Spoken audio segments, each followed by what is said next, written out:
আওয়ামী লীগের কার্যক্রমের তথ্য পেলেই নেওয়া হবে আইনানুগ ব্যবস্থা।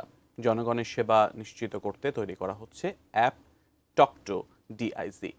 আর গণ অভ্যুত্থানের মামলা তদন্তে ঢাকা জেলায় গঠিত হচ্ছে বিশেষ সেল।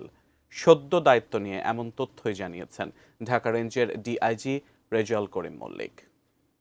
গণহত্যার দায়ে আওয়ামী লীগের বিচার সম্পন্ন না হওয়া পর্যন্ত দলটির যাবতীয় কার্যক্রম নিষিদ্ধ। এ সিদ্ধান্তের কথা জানায় অন্তর্বর্তী সরকার। সোমবার এ ব্যাপারে প্রজ্ঞাপন জারি হবে।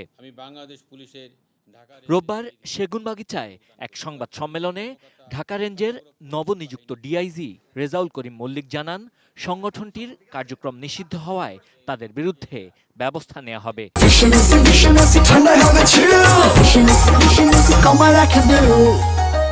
নিষিদ্ধ ঘোষিত সংগঠন কিংবা পতিত সরকারের দোসররা যদি জনগণের নিরাপত্তায় বিঘ্ন ঘটানোর বিন্দুমাত্র চেষ্টা করে, সেটা শক্ত হাতে দমন করার সক্ষমতা ঢাকা রেঞ্জে রয়েছে। জনগণের সেবা নিশ্চিত করতে আর পুলিশকে পেশাদার আচরণ করতে ঢাকা রেঞ্জের ১৩ জেলার ৯৮ থানার কর্মকর্তাদের কঠোর নির্দেশনা দেন তিনি।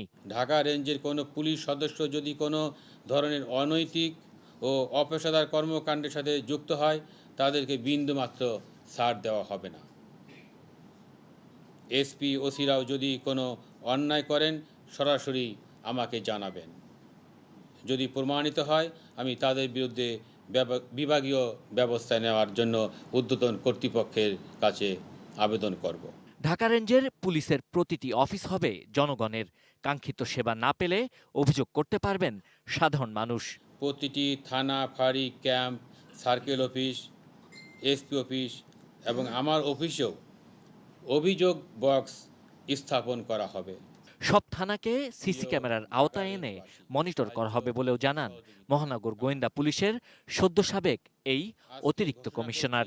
ঢাকা রেঞ্জের জনগণের জন্য টক টু ডিআইজি নামে একটি মোবাইল অ্যাপ চালু করতে যাচ্ছি, যার মাধ্যমে ঘরে বসেই মোবাইলের মাধ্যমে যে কোনো অপরাধের তথ্য বা সাহায্য প্রাপ্তির জন্য আমাকে জানাতে পারবেন। Sabbir Ahmed, ATN news, Dhaka.